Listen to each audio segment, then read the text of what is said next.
टांगों की माजूरी में मुब्तला नौशीन अदील ने कभी सोचा नहीं था कि उनकी शादी हो सकती है, लेकिन अदील नजम और नौशीन 7 साल से एक खुशहाल जिंदगी गुजार रहे हैं और 2 बेटियों के वालिदैन हैं। मगर एक वक्त था जब नौशीन को फिक्र होती थी कि वो और अदील घर ठीक से चला पाएंगे या नहीं। एक एक मग लाती थी, वहाँ रखती थी बेड पे, फिर वो हॉट पॉट लेके आना, एक हाथ से स्टिक पकड़ी होती थी। डरती थी कि कहीं गिर गया तो ये मुझे कुछ ना कहे कि अभी नए नए थे, कपड़े कैसे धोऊंगी, शादी के इतने सारे काम होते हैं, सब कुछ किया मैंने। अदील और नौशीन का रिश्ता करवाया हुमायूं ज़हीर ने। ये दायरा बहाली माजूरा में मुलाजमत करते हैं, लेकिन रज़ाकाराना तौर पर गुज़िश्ता 22 साल से खसूसी अफराद की मैच मेकिंग भी कर रहे हैं। वो कहते हैं कि माजूरी के साथ जीने वाले भी अपने जैसे शख्स से रिश्ता करने से कतराते हैं। उन बच्चियों को भी तो देखें जो स्पेशल नीड्स के साथ हैं। अगर हर बंदा अपने लिए नॉर्मली कंपेनियन ढूंढेगा, साथी ढूंढेगा, तो वो कहाँ जाएंगे।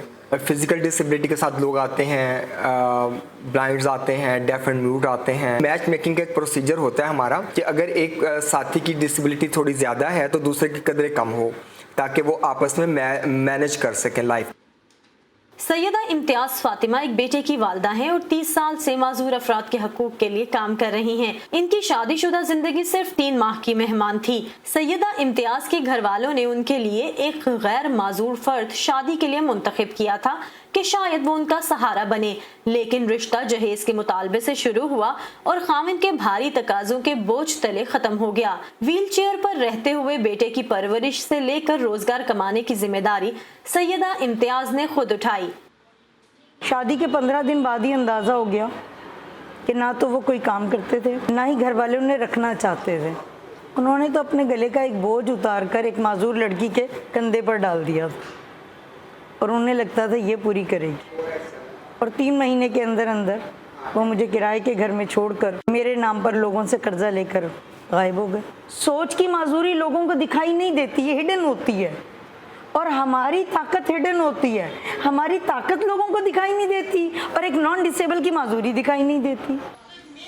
शगुफ्ता खानम 10 साल से स्पेशल एजुकेशन डिपार्टमेंट में सीनियर स्पेशल एजुकेशनिस्ट हैं। खुश शक्ल, तालीम याफ्ता और बारोजगार होने के बावजूद उनकी माजूरी काफी अरसे तक उनके रिश्ते की राह में रुकावट रही। अब उनकी मंगनी हो चुकी है, लेकिन लोगों के सवाल खत्म नहीं हुए। हमारे घर वाले जो होते हैं ना, उनके माइंड मेकअप लोग कर देते हैं या कुछ हालात ऐसे कर देते हैं कि नहीं, हमारा जो बच्चा है ना वो बेचारा शादी के काबिल ही नहीं है। यही समझा जाता है कि ये एक माजूर लड़की है और कल को इसकी जो माजूरी है वो इसकी नस्ल में आएगी या इस माजूरी की वजह से इसकी रिप्रोडक्शन ही नहीं हो सकती है। तो ऐसे बहुत से मिसकंसेप्शंस हैं जो कि डिले को मतलब लेके आते हैं हमारी लाइफ में। नौशीन के शोहर अदील समझते हैं कि उनकी कामयाब जिंदगी का राज ये है कि उन्होंने किसी दूसरे पर इन्हिसार नहीं किया। थोड़ी सी मुश्किलात का सामना करना ज़रूर पड़ा है, लेकिन यह है कि अब आदत हो चुकी है। जब पता है कि ऐसी ज़िंदगी है और हमने उसको मिलके गुजारना है और हमने हर मुश्किल का सामना करना है, तो हम माशाल्लाह यह है कि हम बड़े आराम से अपनी ज़िंदगी गुजार रहे हैं। और कहीं आना जाना है, एक दूसरे को हेल्प की ज़रूरत है तो हम एक दूसरे को हेल्प करते हैं। खसूसी अफराद के हकूक़ के लिए काम करने वाले इन अफराद का कहना है कि हर इंसान की तरह इनकी भी कुछ सलाहियतें और कुछ कमज़ोरियाँ हैं, जिन्हें समझकर आगे बढ़ा जाए तो बहुत कुछ हासिल किया जा सकता है।